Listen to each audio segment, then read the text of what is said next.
இன்றைக்கி டீச்சிங் ஃபீல்டுக்குள்ளே வரவங்க எல்லாருமே ப்ரொஃபஷனலி ட்ரெயின்ட் எஜுகேட்டர்ஸ் கிடையாது. பெரிய எஜுகேஷனல் பேக்ரவுண்ட்லேருந்து நிறைய பேர் வராங்க, பர்டிகுலர்லி பெண்கள். ஏன்னா it feels safe, time friendly, family லைஃபோட இது கம்ஃபர்டபுளாக இருக்கக்கூடிய ஒரு விஷயம். எஸ்பெஷலி ஆஃப்டர் மதர்ஹுட், பிள்ளை பேருக்கு பிறகு. பேஷனேட் டீச்சர் நான், எனக்கு டீச்சிங் ரொம்ப பிடிக்கும், குழந்தைங்களோட இருக்கிறது பிடிக்கும், எனக்கு டீச்சிங் நல்லா வரும், இந்த மாதிரியான குவாலிட்டிஸ் உங்ககிட்ட இருக்குதுன்னா, எஜுகேஷனல் டிகிரிஸ் இருக்கோ இல்லையோ, நீங்கள் தாராளமாக உங்கள் ப்ரொஃபஷனை டீச்சிங் லைனில் பிளான் பண்ணலாம். பட் டீச்சிங்கிறது எக்ஸ்பிளைனிங் த லெசன்ஸோடு நிற்கிற விஷயம் கிடையாது. It involves understanding the emotions, behaviours and mindsets of the children. Foundational knowledge நமக்கு இருக்கணும். பட் அன்ஃபார்ச்சுனேட்லி சில ப்ரைவேட் ஸ்கூல்ஸில் இந்த மாதிரி ரெக்ரூட் பண்ணுற டீச்சர்ஸை, நியூ ரெக்ரூட்ஸை அனுபவங்கள் இல்லாமல், okay she is able to explain a கான்செப்ட்டுங்கிற பட்சத்தில் ஒரு கிளாஸ் ரூமுக்கு உடனே டீச்சராக இன்ட்ரடியூஸ் பண்ணிடுறாங்க.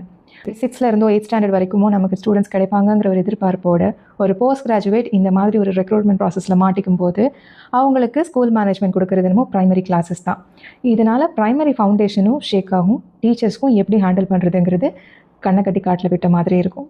சம்டைம்ஸ் ஹைலி குவாலிஃபைடாக இருக்கக்கூடிய ஒரு போஸ்ட் கிராஜுவேட்டை நீங்கள் ரெக்ரூட் பண்ணி அவங்களுக்கு ஒரு ப்ரைமரி கிளாஸ் கொடுக்கும்போது இது அண்டர் யூட்டிலைஸ்டாக அந்த பர்சனை ஃபீல் பண்ண வைக்கும். அவங்க எதிர்பார்த்த விஷயம் அவங்களுக்கு கிடைக்கலங்கும்போது கொஞ்சம் ஃப்ரஸ்ட்ரேட் ஆவாங்க.